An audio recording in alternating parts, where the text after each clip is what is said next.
ಬಾರಿಯ ಐಪಿಎಲ್ಗೆ ದಿನಗಣನೆ ಶುರುವಾಗಿದೆ. ಆರ್ಸಿಬಿ ಅಭಿಮಾನಿಗಳಿಗೆ ಗುಡ್ ನ್ಯೂಸ್ ಸಿಗುತ್ತೆ ಅನ್ನುವಂತಹ ಪ್ರಶ್ನೆ ಕೂಡ ಇದೆ. ಇದರ ನಡುವೆ ಆರ್ಸಿಬಿಗೆ ಬೆಂಗಳೂರು ಬಿಟ್ಟರೆ ಹೋಮ್ ಗ್ರೌಂಡ್ ಸಿಗೋದೇ ಕಷ್ಟನಾ? ಆರ್ಸಿಬಿಗೆ ಶಾಕ್ ಅನ್ನು ಕೊಟ್ಟಿದೆ ಮುಂಬೈ ಕ್ರಿಕೆಟ್ ಅಸೋಸಿಯೇಷನ್. ಆರ್ಸಿಬಿಗೆ ಎನ್ಒಸಿಯನ್ನ ಎಂಸಿಎ ನಿರಾಕರಿಸಿರುವಂಥದ್ದು. ಐಪಿಎಲ್ನ 5 ತವರು ಪಂದ್ಯಗಳಿಗೆ ಎನ್ಒಸಿ ವಿಚಾರಕ್ಕೆ ಈಗ ನಿರಾಕರಿಸಿರುವಂಥದ್ದು. ಮುಂಬೈ ತಂಡವೇ ಡಿವೈ ಪಾಟೀಲ್ ಬಳಕೆ ಮಾಡಿಕೊಳ್ಳುತ್ತೆ ಅಂತ ಹೇಳಿದೆ. ಆರ್ಸಿಬಿಗೆ ಅನುಮತಿ ಕೊಡೋದಕ್ಕೆ ಮುಂಬೈ ಕ್ರಿಕೆಟ್ ಅಸೋಸಿಯೇಷನ್ ನಿರಾಕರಿಸಿದೆ. ಚಿನ್ನಸ್ವಾಮಿ ಸ್ಟೇಡಿಯಂ ಆರ್ಸಿಬಿ ಆಯ್ಕೆ ಮಾಡಿಕೊಳ್ಳುವಂತಹ ಸಾಧ್ಯತೆ. ನಾಳೆ ಅನುಮತಿ ನೀಡುವ ಬಗ್ಗೆ ಸರ್ಕಾರ ಅಂತಿಮ ನಿರ್ಧಾರವನ್ನು ಕೈಗೊಳ್ಳಲಿದೆ. ಹಾಗಾಗಿ ಉದ್ಘಾಟನಾ ಪಂದ್ಯ ಬೆಂಗಳೂರಿನಲ್ಲಿ ಆಗುವ ಸಾಧ್ಯತೆ ಇದೆ.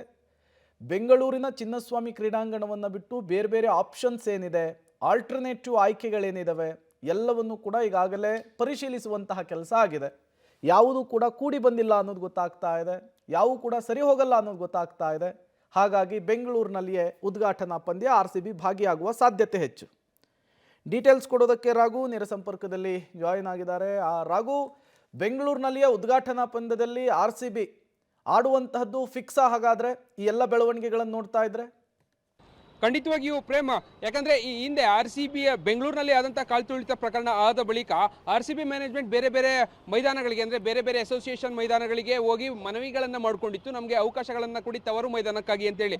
ಬೇರೆ ಮೈದಾನಗಳು ಕೂಡ ಈ ಸಂಬಂಧಪಟ್ಟಂತೆ ಒಂದಷ್ಟು ಒಲವನ್ನು ತೋರಿದ್ರು. ಬಟ್ ಆದರೆ ನವಿ ಮುಂಬೈ ಅಂದ್ರೆ ಮುಂಬೈ ಕ್ರಿಕೆಟ್ ಅಸೋಸಿಯೇಷನ್ ಅಡಿಯಲ್ಲಿ ಬರುವಂತಹ DY ಪಾಟೀಲ್ ಕ್ರೀಡಾಂಗಣ ಏನಿದೆ, ಇದು ಸದ್ಯಕ್ಕೆ ಈ ವಿಚಾರಕ್ಕೆ ಸಂಬಂಧಪಟ್ಟಂತೆ ಮುಂಬೈ ಅಸೋಸಿಯೇಷನ್ ನಿರಾಕರಣೆಯನ್ನು ಮಾಡಿರುವಂಥದ್ದು. ಕಾರಣ ಇಷ್ಟೇ, ಮುಂಬೈ ತನ್ನ ತವರು ಪಂದ್ಯಗಳನ್ನು ಕೆಲವು ಪಂದ್ಯಗಳನ್ನು DY ಪಾಟೀಲ್ ಮೈದಾನದಲ್ಲಿ ಆಡುವಂತ ಸಾಧ್ಯತೆ ಇದೆ. ಸೊ ಆ ಕಾರಣಕ್ಕಾಗಿ ನಾವು ನಿಮಗೆ ಅವಕಾಶವನ್ನ ಕೊಡೋದಕ್ಕೆ ಆಗೋದಿಲ್ಲ ಅನ್ನುವಂತಹ ಒಂದಷ್ಟು ಸೂಚನೆ ಈಗಾಗಲೇ RCB ಮ್ಯಾನೇಜ್ಮೆಂಟ್ಗೆ ನೀಡಿರುವಂಥದ್ದು. ಇದರ ಮುಂದಿನ ಹಂತವಾಗಿ ನೋಡೋದಾದ್ರೆ ಈಗಾಗಲೇ ಬೆಂಗಳೂರಿನಲ್ಲಿ RCB ಪಂದ್ಯಗಳನ್ನು ಆಯೋಜನೆ ಮಾಡುವಂತ ನಿಟ್ಟಿನಲ್ಲಿ ಸರ್ಕಾರದ ಹಂತದಲ್ಲಿ ಚರ್ಚೆಗಳೆಲ್ಲವೂ ಕೂಡ ಆಗ್ತಾ ಇದೆ. ನಾಳೆ ಈ ವಿಚಾರಕ್ಕೆ ಸಂಬಂಧಪಟ್ಟಂತೆ ಫೈನಲ್ ಕೂಡ ಆಗಲಿದೆ.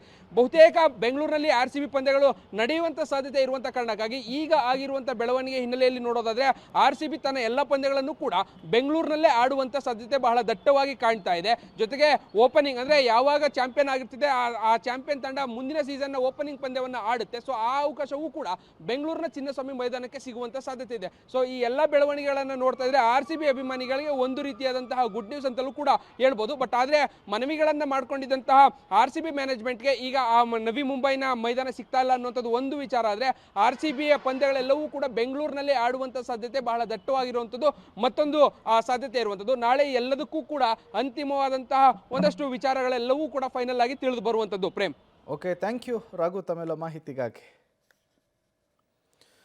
RCBಗೆ ಈಗ ಬೆಂಗಳೂರನ್ನು ಬಿಟ್ಟರೆ ಬೇರೆ ಹೋಮ್ ಗ್ರೌಂಡ್ ಸಿಗೋದು ಕಷ್ಟ. ಹಾಗಾಗಿ ಉದ್ಘಾಟನಾ ಪಂದ್ಯದಲ್ಲಿ ಬೆಂಗಳೂರಿನಲ್ಲಿಯೇ RCB ತನ್ನ ಮೊದಲ ಪಂದ್ಯವನ್ನು ಆಡಬೇಕಾಗುತ್ತೆ.